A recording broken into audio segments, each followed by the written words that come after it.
Mapagpalang araw po sa inyong lahat. Ngayon po ay araw ng Linggo, ika-4 ng Enero.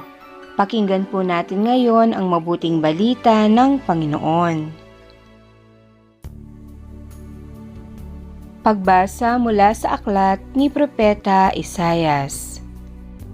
Bumangon ka, Jerusalem, at magliwanag na tulad ng araw. Nililiwanagan ka ng kaningningan ng Panginoon. Mababalot ng dilim ang ibang mga bansa, ngunit ikaw ay liliwanagan ng Panginoon sa pamamagitan ng kanyang kaningningan. Sa ningning na iyong taglay na liwanag, yaong mga bansa, 10 na mga hari lalapit na kusa. Tumingin ka sa paligid at tingnan mo ang nagaganap. Ang mga anak mo'y nagtitipon na upang umuwi. Ang mga lalaki magmumula sa malayo. Ang mga babae kargang tila mga bata. Ang tanawang ito kung iyong mamalas, ikaw ay sisigla. Sa iyong damdami, pawang kagalakan yaong madarama. Pagkat ang yaman niyong karagatay, iyong matatamo.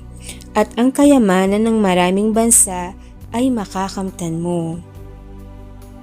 Maraming pangkat na nakasakay sa kamelyo ang darating mula sa Madian at Efa, at sa Seba na may darating silang may taglay na mga ginto at kamanyang. Ihahayag ng mga tao ang magandang balita tungkol sa ginawa ng Diyos. Ang salita ng Diyos. Salamat sa Diyos. Salmong tugunan. Poon, maglilingkod sa iyo tanang bansa nitong mundo. Turuan mo yaong haring humatol ng katwiran. Sa taglay mong katarungan, O Diyos, siya'y bahaginan, upang siya'y maging tapat, mamahala sa iyong bayan, at pati sa mahihirap, maging tapat siyang tunay. Poon, maglilingkod sa iyo tanang bansa nitong mundo.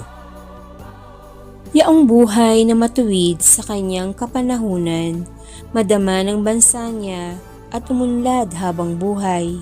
Yaong kanyang kaharian ay palawak ng palawak, mula sa ilog Euphrates sa daigdig ay kakalat. Poon, maglilingkod sa iyo tanang bansa nitong mundo. Mga haring nasa pulo at naroon sa Espanya, maghahandog ng kaloob, ihaayin din sa kanya. Pati yoong mga hari ng Arabia at Ethiopia, may mga kaloob ding taglay nilang alaala. Ang lahat ng mga hari gagalang sa harap niya, mga bansay magpupurit, maglilingkod sa tuwina. Poon, maglilingkod sa iyo tanang bansa nitong mundo. Kanya namang ililigtas ang sinumang tumatawag, lalo yaong nalimot ng mga taong mahihirap. Sa ganitong mga tao, siya'y lubhang nahahabag, sa kanila tumutulong upang sila ay maligtas. Poon, maglilingkod sa iyo tanang bansa nitong mundo. Pagbasa mula sa sulat ni Apostol San Pablo sa mga taga-Efeso. Mga kapatid, marahil naman nabalitaan na ninyong dahil sa kagandahang loob ng Diyos ay pinagkatiwala niya sa akin ang tungkuling ito para sa inyong kapakinabangan. Ipinahayag sa akin ng Diyos ang kanyang lihim na panukala. Ang hiwagang ito'y hindi ipinaalam sa mga tao noong mga nakaraang panahon, ngunit inihayag ngayon ng Diyos sa pamamagitan ng Espiritu sa kanyang mga banal na apostol at mga propeta. At ito ang lihim sa pamamagitan ng mabuting balita. Ang mga hentil tulad din ng mga Hudyo ay may bahagi sa mga pagpapalang mula sa Diyos. Mga bahagi rin sila ng isang katawan at kahati sa pangako ng Diyos dahil kay Kristo Jesus. Ang salita ng Diyos. Salamat sa Diyos. Aleluya, aleluya. Ang talay aming nakita, kaya't kami nagsipunta upang sa poon sumamba.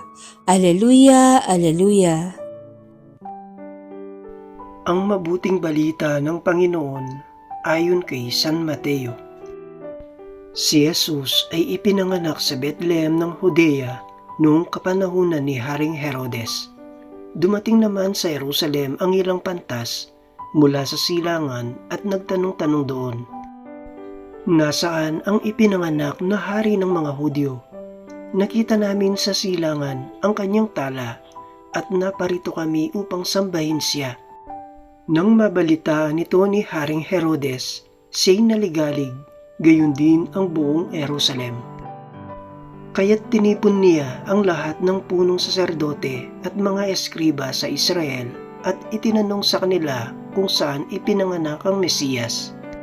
"Sa Bethlehem po ng Judea," tugon nila, "ganito ang sinulat ng propeta, at ikaw, Bethlehem, sa lupain ng Huda, ay hindi nga huli sa mga pangunahing bayan ng Huda, sapagkat sa iyo lilitaw ang isang pinuno na mamamahala sa aking bayang Israel."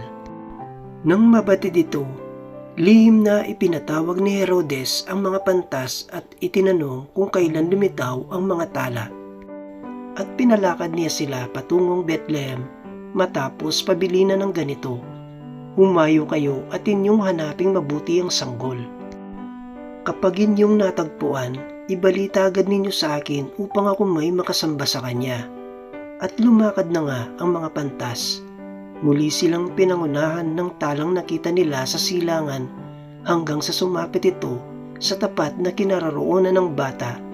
Gayon na lamang ang galak ng mga pantas nang makita ang tala. Pagpasok sa bahay, nakita nila ang bata sa piling ng kanyang inang si Maria. Lumapit sila at nagpatira pa at sinamba ang bata. Binuksan nila ang kanilang mga sisidlan at inihandog sa kanya ang dala nilang ginto, kamanyang at mira. Nang sila'y pabalik na, sinabi sa kanila ng Diyos sa pamamagitan ng panaginip na huwag na silang babalik kay Herodes. Kaya nag-iba na sila ng daan pauwi. Ang mabuting balita ng Panginoon. Pinupuri ka namin, Panginoong Hesukristo.